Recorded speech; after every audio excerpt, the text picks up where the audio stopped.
Olá, Edson. E hoje nós vamos falar sobre essa onda de calor que está aqui no sudeste do país. Pessoal, hoje o tema é bacana, é interessante, está todo mundo aí passando um calor absurdo. Nós estamos no Rio de Janeiro e está muito quente, algumas semanas, e tem intensificado a semana passada e essa.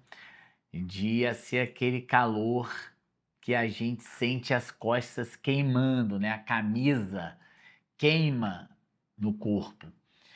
Então, a gente quer falar um pouquinho sobre esse assunto, como que os empresários, as empresas podem atuar no que diz respeito à legislação, né? Porque a gente sabe que o empresariado, o gestor de uma companhia, ele está preocupado ali com seu colaborador, só que ao mesmo tempo tem a legislação que acaba, né, podando ali, travando determinadas atitudes que ele pode beneficiar o seu colaborador. Então a gente vem aqui, né? Leonardo, nosso mestre em gestão, está aqui, pode passar algumas coisas para vocês do que a legislação fala. A gente vai trazer a norma regulamentadora do trabalho NR 21, que é de trabalho a céu aberto, que a gente pode usar ali algumas referências e a gente pode também falar de algumas boas práticas, né? Nós temos o exemplo do prefeito de Niterói, que hoje, né, dia 18 de 2 de 2025, uma terça-feira, determinou que a partir de amanhã, dia 19, quarta, quinta e sexta, os garis realizem atividades internas na companhia de limpeza, que chama Clean. Então, eles não vão para a rua no período de 11 da manhã a 17 horas nesses 3 dias. Então, isso é uma prática ali para preservar o colaborador, o funcionário, com esse sol, com essa onda de calor que está muito forte, principalmente para essas pessoas que trabalham, que a gente chama a céu aberto, tá? Então, essa é uma prática que o empresariado, o gestor pode implementar também. Então, fazer ali uma racionalização do horário de trabalho, né, nesse período muito quente. Se essa pessoa trabalha na área externa da empresa, a gente chama ali de chão de fábrica, né?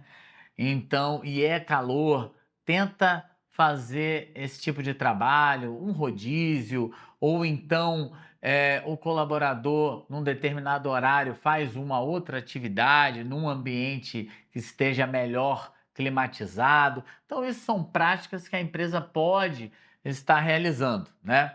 Porque a gente sabe que a legislação vai exigir que o colaborador utilize o macacão de proteção, a bota de segurança, o capacete, às vezes determinada função, luvas muito pesadas.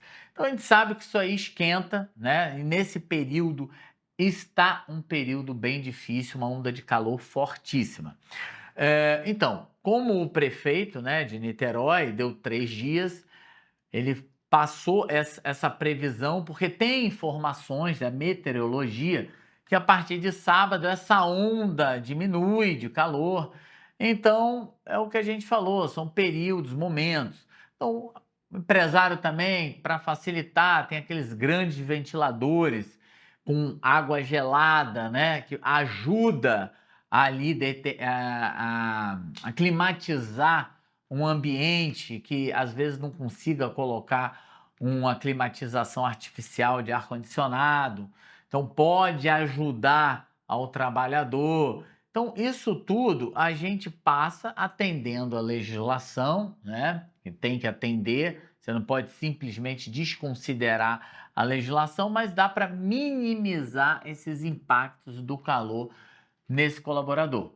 Então, Leonardo também já fez uma ampla pesquisa aqui no nosso banco de dados, já viu as melhores práticas realizadas, né, que nossos clientes fazem, o que a gente vê né, no sistema, como nós temos vários softwares, um banco de dados de 33 anos, ele acaba virando uma grande biblioteca para a gente consultar ali dentro. Então, Leonardo, você poderia estar ajudando a gente aí. Olá, esse tema é muito relevante, né? Agora com essa onda de calor que está assolando o país, né?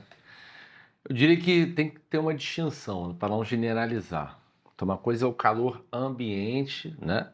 Outra coisa é o calor externo. Então, o calor do ambiente de trabalho, em relação às atividades operacionais, esse sim tem legislação específica para isso. A própria NR15, né? Você recebe adicional de salubridade obrigatoriamente, se no laudo for comprovado, né, que a atividade ela tem um calor excessivo. Já o ambiente de trabalho, você tem outras normas, você tem a própria NR17, para atividades intelectuais de 20 e 23 graus, né, tem que regular. Para a parte operacional, você tem uma série de medidas que você pode executar numa fábrica, como prisma de ventilação, né, telas translúcidas, de forma que você possa amenizar, né, essa questão do calor. O que a gente percebe nas empresas é a adaptação. Então, uniforme. Eu estou numa siderúrgica, uma área que não gere tanto calor, mas eu tenho aquele uniforme de chumbo pesado, né, de ácido líquido pesado, gera um calor absurdo. Então, tem que ter uma flexibilização para que atividades, desde que não comprometa a saúde e segurança dos trabalhadores, seja permitido uniformes que facilitem, né? Não aqueçam tanto o trabalhador. Né? Então, se está 43 graus do lado de fora, dentro de uma fábrica, se não tiver um PRI de ventilação, né, o ar circulando, o calor vai aumentar. E aí entra o técnico de segurança. O técnico de segurança, junto com o engenheiro, vai estar monitorando esses níveis de calor, né? Medição, monitoramento, sobretudo se for uma empresa certificada, para que haja afastamento do trabalho, por exemplo, né? O próprio SESMIT vai identificar o índice de pessoas afastadas por conta do calor excessivo, né? Calor excessivo que gera uma série de alterações psicofisiológicas, né, no ser humano, que atrapalha o operacional, atrapalha a eficiência dele. Então as empresas precisam tomar cuidado com essa onda de calor. Bebedouros, né? Tem empresas que fornecem água mineral. O bebedouro ele tem um certo limite de capacidade para água gelada. Então, com o aumento do calor, você tem um aumento de consumo de água. Então, se eu tenho um aumento de consumo de água, eu preciso aumentar os pontos. Eu tenho a NR21 que fala de atividade de céu aberto, que é preciso ter abrigos. E quando a gente fala abrigo, é abrigo com possibilidade de você se hidratar. Então, o consumo de água aumenta consideravelmente nas plantas industriais. Então, a empresa ela precisa se atentar quanto a isso, aumentar os pontos, para que essa água seja fornecida de modo frequente para todos os trabalhadores. Exatamente. E Leonardo até pode também confirmar aqui para gente que essa própria NR, ela também acaba trazendo protetor solar como um EPI.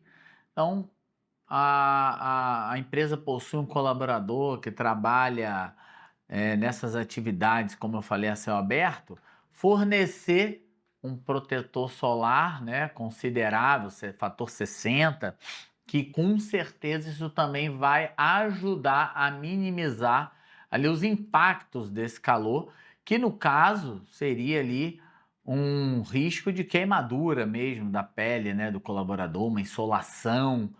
Então, o protetor solar, ele é de suma importância nesses casos de trabalho a céu aberto. Além de, quando a gente falou, abrigos temporários, locais ali que ele consiga, de alguma forma, se abrigar, né, de sair desse calor intenso, outras atividades, ele consiga também de alguma forma se abrigar em algum local, né? A gente tem muita gente aí, de repente, na área de logística, que acaba andando grandes percursos, então tentar botar uma carga horária que ele consiga fazer essas paradas aí para sair do sol.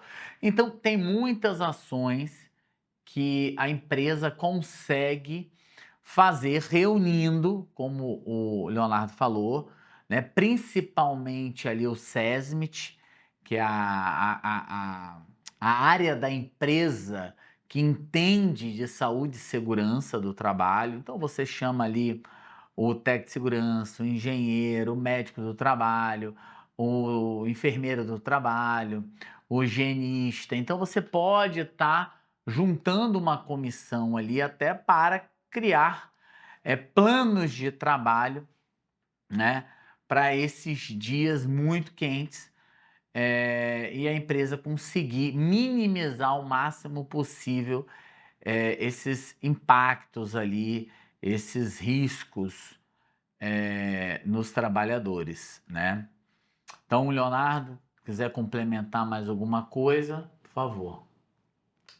Exatamente. Os trabalhadores que usam o filtro solar tem o CA, né? Então são de fato equipamentos de proteção individual. Então a sua ausência do risco, você está indo contra as regras do Ministério do Trabalho da própria empresa. Então se foi colocado como um EPI usar o filtro solar, é porque ele é necessário. Então a gente pode pegar a indústria, a agricultura, né? É muito comum esse tipo de produto para ser utilizado, né? Indústria alimentícia, então é muito importante e relevante essas proteções. E claro, né?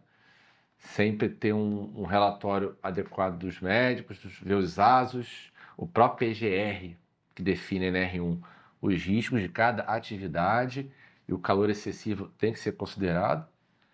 E tudo atrelado à nossa alteração climática, né? Vocês veem que a cada ano a temperatura aumenta, cada verão a média da temperatura aumenta. Então, isso já é um impacto climático que as empresas precisam se ajustar. As ISOs já se ajustaram, todas as normas ISO foram atualizadas. Agora, as empresas certificadas precisam considerar os impactos das condições climáticas de dentro do seu negócio e nos seus fornecedores subcontratados. É algo que impacta diretamente no negócio, né, na produtividade das empresas.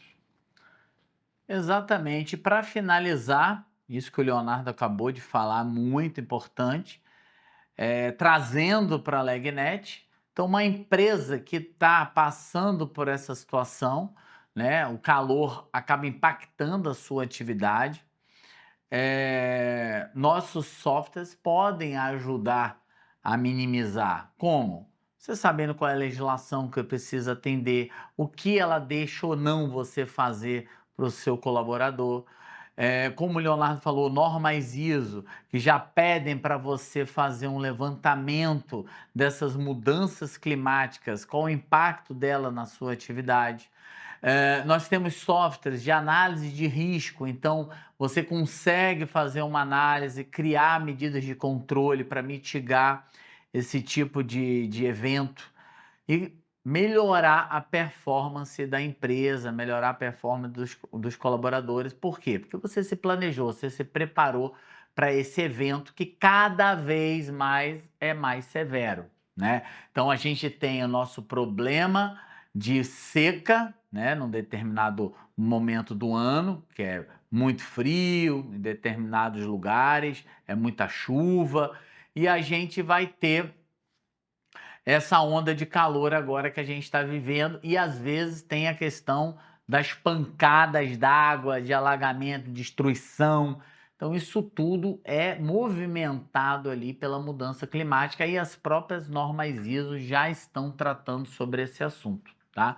Então, os sistemas do Legnet ajudam você a tomar essa decisão estratégica de forma mais assertiva. Então, acabamos falando de um tema super importante e você vê como a Legnet vai ali te auxiliar. Então, gostaríamos de agradecer a oportunidade. Novas informações, novos questionamentos, dúvidas, vai lá no nosso site e acessa o nosso chat. Muito obrigado.